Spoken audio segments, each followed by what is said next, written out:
Compass ধারাবাহিকে আজকের পর্বে দেখা যায় কম্পাস তার বাবার সঙ্গে একটি বিজনেস জায়গায় আসে। সেখানে গিয়ে কম্পাস একটি ঘরের ভিতর নিয়ে যাওয়া হয়। ঘরে ঢুকেই কম্পাস অবাক হয়ে যায়, কারণ সেখানে অনেক সন্দেহজনক জিনিসপত্র দেখতে পায়। চারদিকে যেন অদ্ভুত সব ব্যবস্থা করা রয়েছে সেখানে চলছিল। তখন কম্পাস অবাক হয়ে বলে, বাবা, এখানে কি এগুলা? কিন্তু তার বাবা ঠিকভাবে উত্তর দেয় না। ঠিক সেই সময় ডিকে সেখানে একটি ক্যামেরা খুঁজে পায়, আর ক্যামেরা দেখে ডিকে সন্দেহ আরো বেড়ে যায়। সে বুঝতে পারে এখানে নিশ্চয়ই কোনো বড় গোপন রহস্য লুকিয়ে আছে।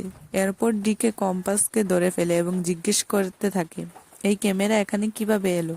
কম্পাস খুব বিপদে পড়ে যায়। সে বুঝতে পারে পরিস্থিতি এখন খুবই কঠিন হয়ে গিয়েছে। এখন প্রশ্ন হলো, কম্পাস কি পারবে এই বিপদ থেকে নিজেকে উদ্ধার করতে, নাকি ডিকে সব জেনে ফেলবে?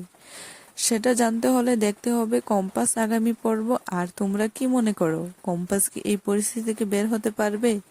তোমাদের মতামত জানাও কমেন্ট করে, এবং আমার ভিডিওটি ভালো লাগলে অবশ্যই লাইক দাও এবং আমার চ্যানেলটিকে সাবস্ক্রাইব করে পাশে থাকো। ধন্যবাদ সবাইকে, দেখা হবে পরবর্তী